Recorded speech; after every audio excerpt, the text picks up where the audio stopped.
अहं ब्रह्मास्मि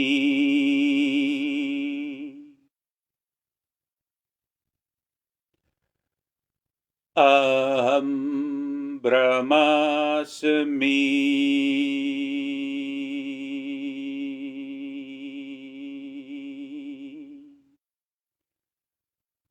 अहं ब्रह्मास्मि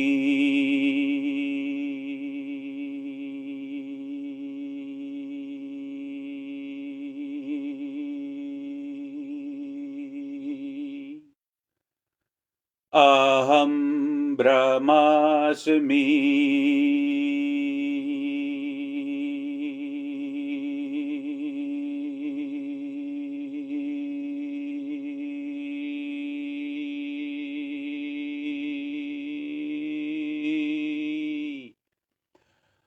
अनघत्तं सत्तम् आसत्तं ब्राह्मण अहं ब्रह्मास्मि।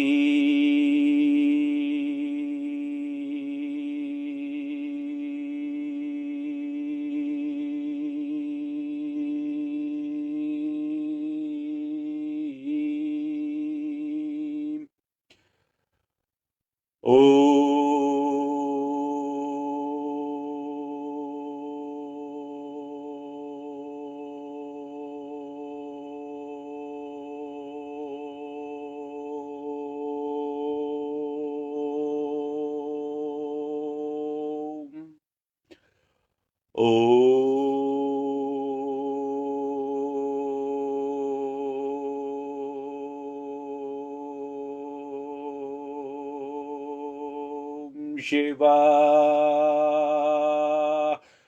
ॐ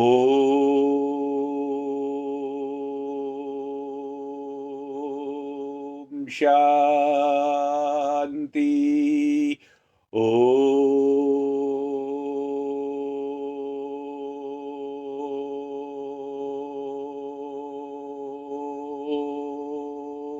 शिवा ॐ शान्ति।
Every breath I take life in.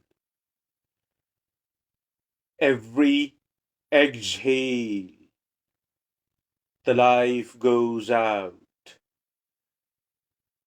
Then, in the next breath, I take life in again. And then, the next exhale, I let the life out. Then I take the breath. I take the life in. When I exhale, I take the life out. It's life all around, which is supporting. It's life all around, which is supporting the accumulation borrowed from the planet Earth.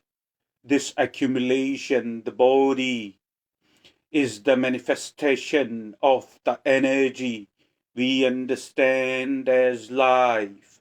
This accumulation is nothing but the heap of food. This accumulation is nothing but the people we came across with.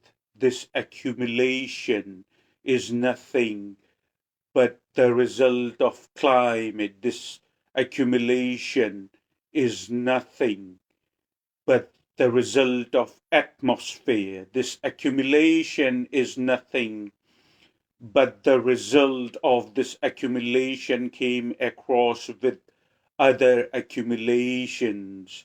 is the heap of food, is the heap of air, is the heap of water, is the heap of fire and the sand. The accumulation is being supported, yeah? The accumulation is being supported by the energy, by the life energy around us. When we are breathing in, we are letting that life energy in.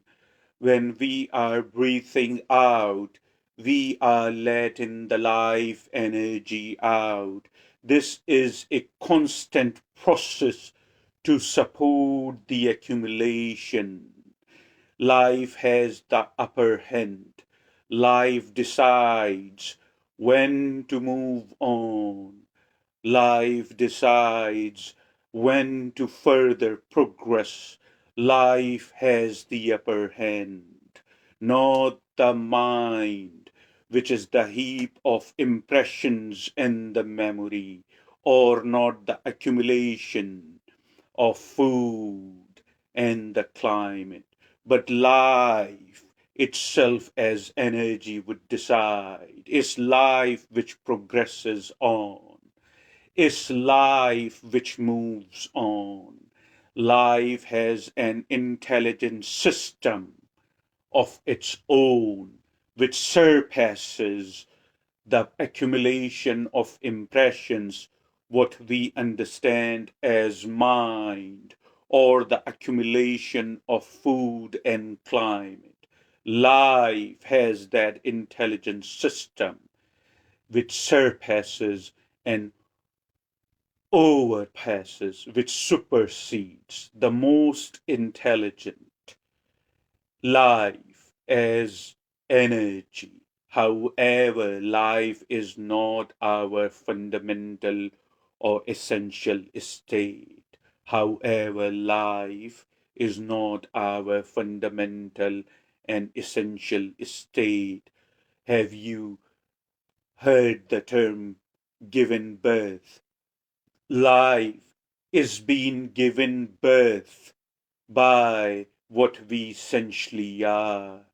The awareness, the shining awareness, the self-awareness, the pure consciousness with no boundaries, the Nirjuna Brahman, the Brahman with no attributes attached to it, the Brahman which is limitless, the Brahman which is boundless. The Brahman is all that exists. The Brahman, the Brahman, the Brahman is all that exists. The Brahman is all that exists. We are different forms and different shapes of one self-awareness, chit or consciousness.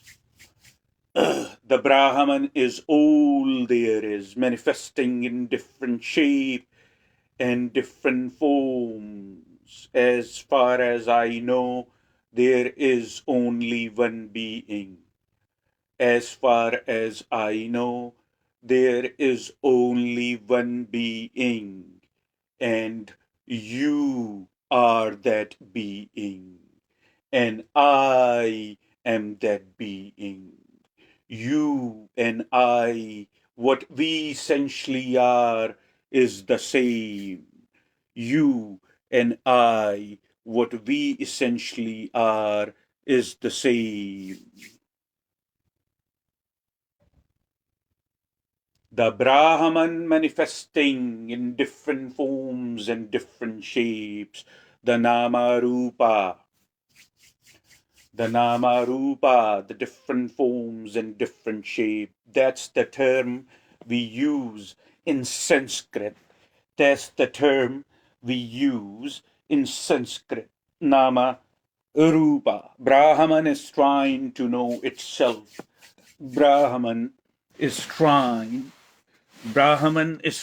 to know itself. Brahman is all there is. Brahman is trying to know itself during the misery. Brahman is trying to know itself during happiness. Brahman is trying to know itself during bliss. Brahman is trying to know itself during joy. Brahman is trying to know itself during the breakups. Brahman is purposely going through the different emotions, trying to know itself, giving birth non-stop. Brahman Brahman is given birth non-stop. It's not in time. It's not local. Brahman takes the human form or the form of any creature.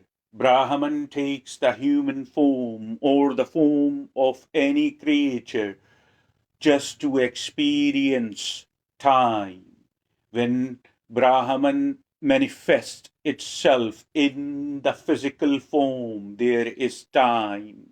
When Brahman is not in the physical form, there is no time. So time becomes a concept and time becomes a marker, you see. And then Brahman manifests. Take the physicality and experiences life. This is all it's happening, what you see around you, what you experience around you. This is all is happening. One living being manifestations are different, manifesting itself in different form and different shapes, constantly giving birth, constantly giving birth left and right, constantly giving birth left and right, outside of space, outside of any dimensions, outside of any directions.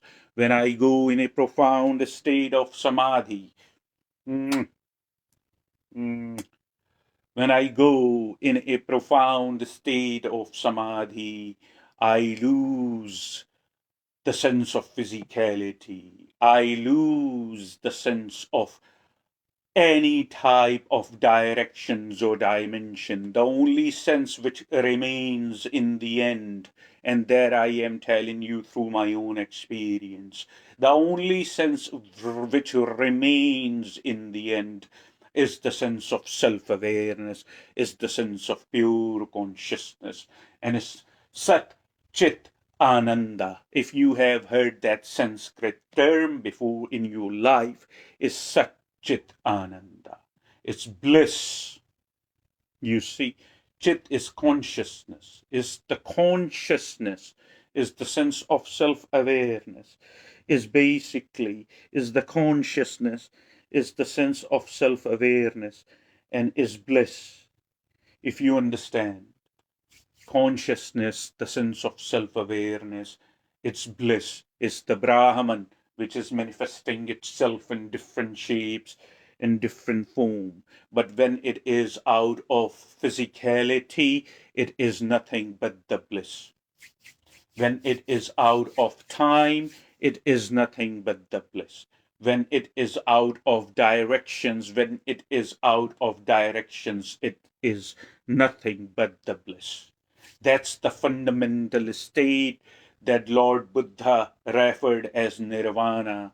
That's the fundamental state that Lord Jesus Christ referred as kingdom of heaven. That's the fundamental state of the being. One can experience that state. It takes tremendous amount of focus, tremendous amount of dedication, tremendous amount of concentration to experience that state. But it is very possible, because if I can do it, so can you. Real me and real you is the same, and that is the good news. You see, that is the good news.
Om.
Let this pure consciousness, let this the sense of self-awareness, let this pure consciousness, or let this the sense of self-awareness, let this pure consciousness, let this the sense of self-awareness manifest the words of truth and manifest the words of wisdom through his finite mind, through his finite body.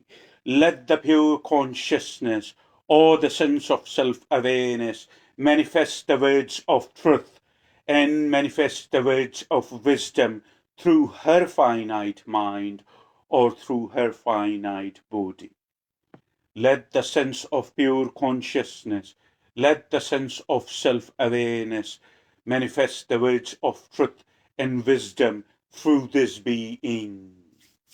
Blessings to be the listener, blessings to be the one, blessings to be on the one who is seeking for the truth, blessings to be on the one, blessings to be on the listener, blessings to be on the one who is seeking for the truth, who is looking for the truth, who is very concerned about their well-being, who is very concerned to find out the ultimate truth, the one who is looking and seeking for the ultimate liberation. Blessings to be on the seeker, blessings to be on the listener, blessings to be on the truth seeker.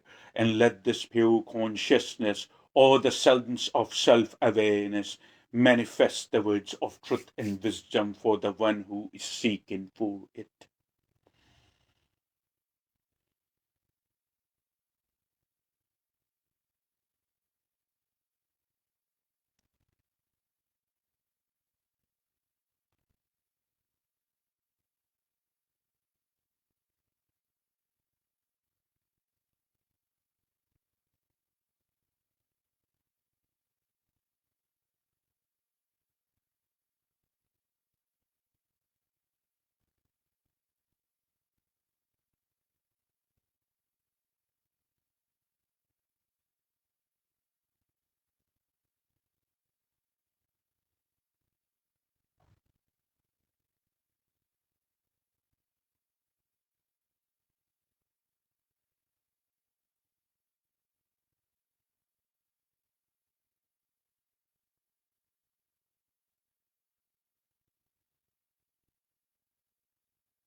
Let there be no fear.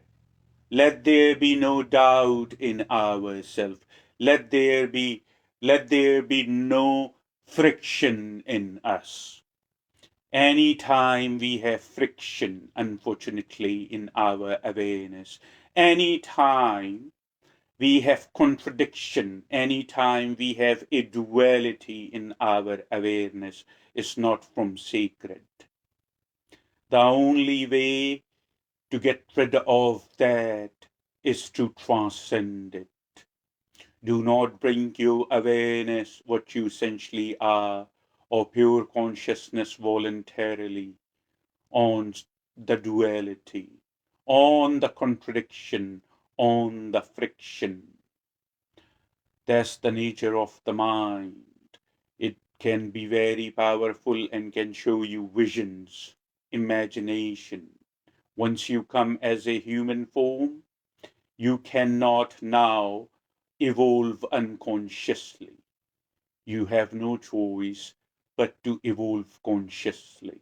As Krishnamurti said, choiceless consciousness, sir. You are choiceless consciousness. God does not do anything for you. Your prayers don't do anything for you. Your chanting, your mantra doesn't do anything for you. You have to be hungry to strive to find the ultimate truth. You have to be brave. You can't afford to lose it, and you can't afford to lose it now. You have to be fearless. You have to be brave. You must have no duality in you. You must have no friction in you. You must have focus. It's a jungle, sir. It's a jungle. You gotta find your own way. That's what his words are. The remarkable truth which comes from a mystic is not the result. It's not the result of one lifetime. This wisdom, this conclusion is not the result of one lifetime. One has to go through under a lot of transformation to get here by numerous lifetimes, but it is very possible. You see, it is very possible.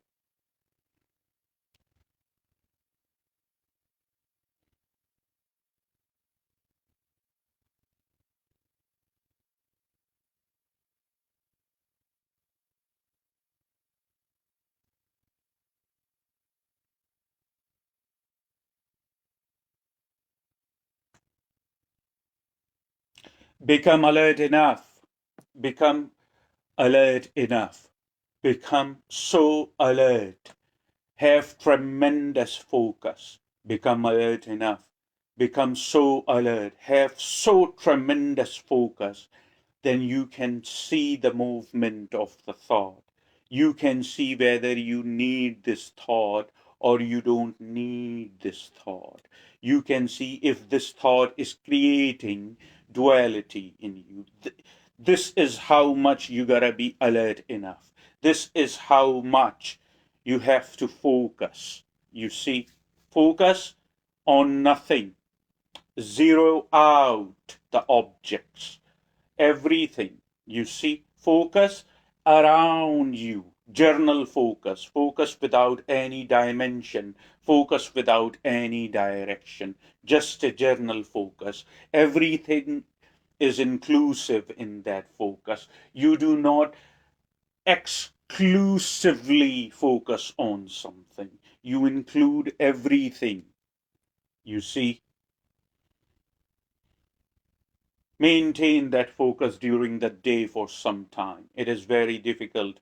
Mine is compelling, so are the lies. It would play tricks on you. I have a lot of experience with this. You just got to listen to me one time. But that one time would take you to the entire universe. You bowed on one thought, that one time would take you to the entire universe. You bowed on one thought, you bowed on the entire universe. There are so many things the thinking mind cannot make sense out of, but it is constantly attempting to make sense out of everything. You cannot turn it off. You cannot shush it like this.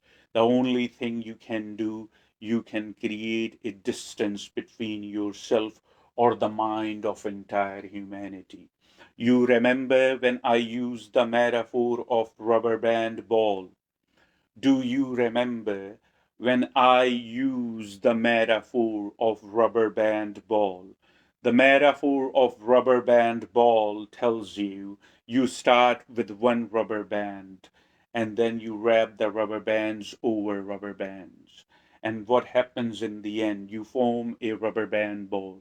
Now you lose the recognition, Now you lose the acknowledgement which rubber band started the ball. The rubber bands are overlapping with each other. They are tightened around each other. That's how you form the rubber band ball. Just like that, our thoughts are entangled. Excuse me. Just like that, our thoughts are entangled. Just like that, our thoughts are overlapping. Just like those rubber bands, you see, just like those rubber bands, our minds are overlapping with each other. Of course, you cannot see it. It is not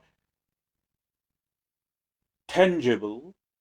It has no physicality. It doesn't not require the breathing to survive. But you feel it. You are the one who is feeling it. You are the one who is feeling it very much. Your mind, basically. So it's real in that sense. So remember all that. Once you board on one thought, you board on the entire universe. During the day, sometime make time for yourself to create sufficient distance with the rubber band ball and yourself. And you would become free. You would become free every time a little more than you were before. That's your journey towards the liberation. That's your journey towards the ultimate truth. And one day you would have a control on your chatterbox. When you want to shush it, you can do so whenever you feel like it. And if you don't want to use it, you can put it aside. Use it when it is needed. Use it only when it is needed. As I said, once you come as a human, once you come in the human form, there is no way now that you can evolve unconsciously. That was the animal form, that was the insect form, those were the different forms, basically. Now you come as a human form. There is no way that you can evolve unconsciously. You have the memory, you have the imagination, very powerful thing. In other words, you have the mind. It's extremely powerful entity which exists, extremely powerful in order for you to evolve consciously. And the way you can do it, the way you can get it done, the way you can make it happen is to create distance. What I'm doing here, sitting last half an hour or probably an hour during a state of meditation, that's how I create the distance every day between my mind and myself, the self awareness. There is no other way. If you have to evolve consciously, you must have the right. If you have to evolve consciously, you must have the right tools. If you have to evolve consciously, you must have the right tools.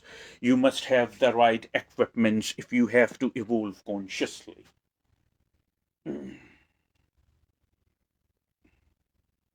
You must be equipped with the right tools. You must be equipped with the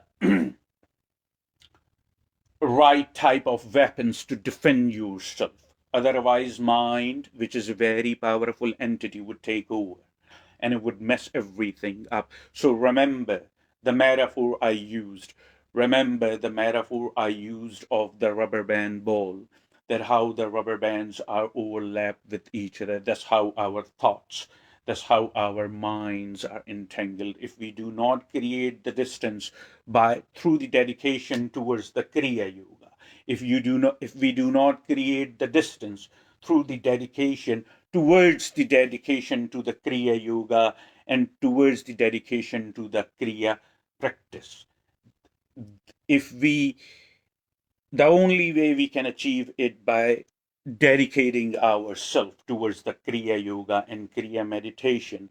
The only way we can achieve it and evolve consciously when we get rid of the fear altogether, when we get rid of the suspicions in ourselves altogether, when we do not attach ourselves with reward or any type of result. You see, when we are sharp enough, when our focus is intact, when we know the movement of thought, and if this thought is going to help me shed karma, or this thought is going to unfortunately cause accumulating more karma.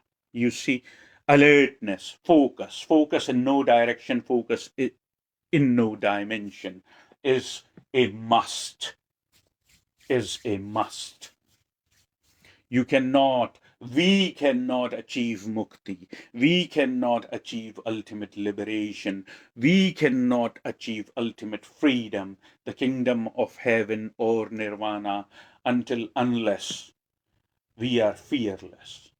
We have no doubts in ourselves. Fear, doubts in ourselves, resentment, suspicions, all these, all these are all this is trying to make sense out of the objects, trying to make sense out of people, trying to make sense out of an experience. All this is mind.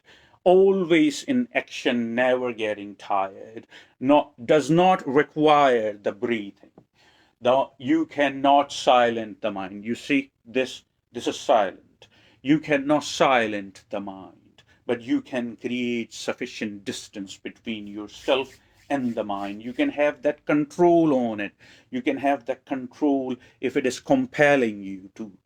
If it is compelling you towards it, you must have the control and let the thought go. Thought would come back, thought would occur, thought would subside, thought would occur, then it would subside, it would rise, it would subside, it would rise, it would subside. After rising and subsiding over and over, the thought literally would lose its potency. The thought would lose its effect on you. You see, it is a workout in the beginning, but listen, it is very possible. What I'm doing right now while having this communication, while having this conversation, while delivering this message, is still in a state of meditation and not requiring a lot of thinking process. The objects are around, the thoughts are there, the experience is there, the beings are around. Everything is a setup. Everything is a tool. It depends how you look at it. Everything is a setup and everything is a tool to shed the karma. It just depends how you look at it. See, focus. This is what focus. That's how you focus.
Sit attentive, as I mentioned.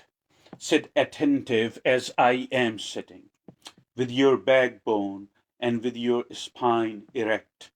Remember, Swami Yoga Ananda mentioned, remember Swami Yoga Ananda said, your backbone, your spine is the gateway in your body through which the God runs in the body, or chit, or self-awareness, or consciousness runs through the body. It's your backbone.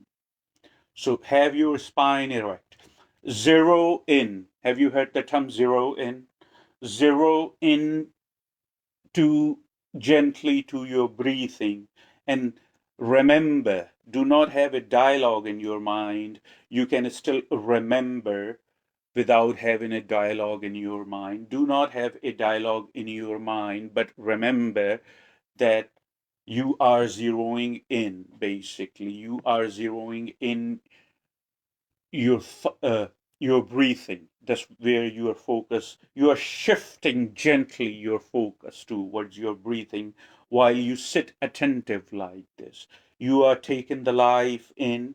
You are taking the life out. You have a gentle awareness, very persistent, standing in you, that you are taking the life in and you are taking the life out. It's not the oxygen which is going in and carbon dioxide which is coming out.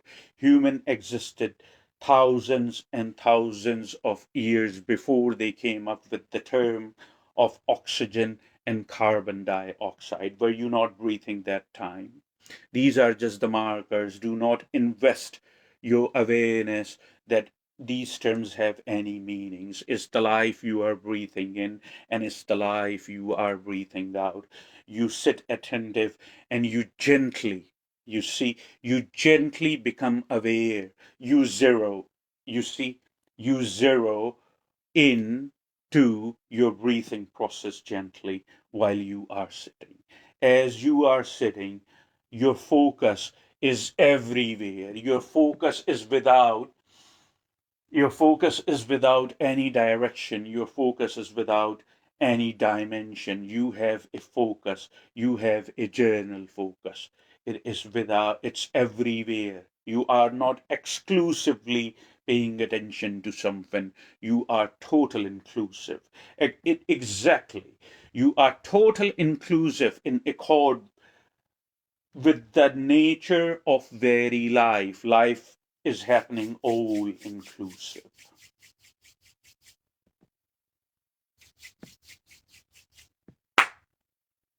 See how much energy I produce. If you were in my surroundings, even if you were quite a few meters away, you would feel it.